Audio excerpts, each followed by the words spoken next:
बिजली नालो छा अथसि? तारिक हुसैन।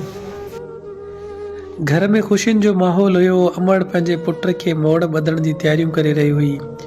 भेनरूं ख़ुशीअ में शॉपिंग करे रही हुयूं त असांजे भाउ जी शादी आहे। असां ॾाढो ख़ुशि थींदियूंसीं, वॾियूं ख़ुशियूं कंदियूंसीं, धूल धमाम कराईंदासीं। असांजे प्यारे भाउ तारिक लाशारी जी शादी आहे। सॼे जैकमाबाद खे असां ॿुधाईंदासीं त असांजे भाउ जी शादी आहे।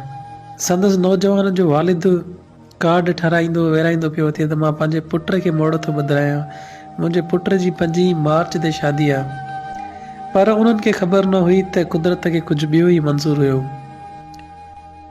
नौजवान उस्ताद नज़ीर लाशारी जो पुट नौजवान तारिक लाशारी घर में बिजली जे करंट लॻण सबबि शादीअ खां हफ़्तो अॻु में वञी पंहिंजे मालिक हक़ीक़ी सां मिलियो ऐं घर में थींदड़ सभई ख़ुशियुनि जा रंग अधूरा रहिजी विया।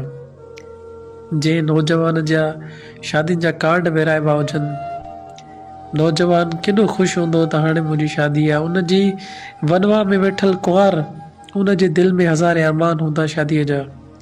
उहे सभु अरमान रेज़ा रेज़ा थी विया, सभिनी अरमाननि ते पाणी फिरी वियो ऐं नौजवान हफ़्तो अॻु में पंहिंजी शादी जे हफ़्तो अॻु में वञी मालिक हक़ीक़ी सां मिलियो ऐं हीअ फ़ानी जहान छॾे हली वियो।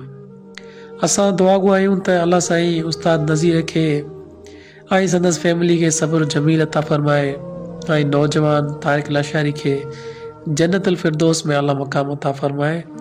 अल्लाह पाक वनवा में वेठल न थींदड़ कुंवार खे सब्र जमील अता फरमाए। घोट जी भेनरुनि खे, भाइरनि खे, वालदेन खे, वालदा खे चङो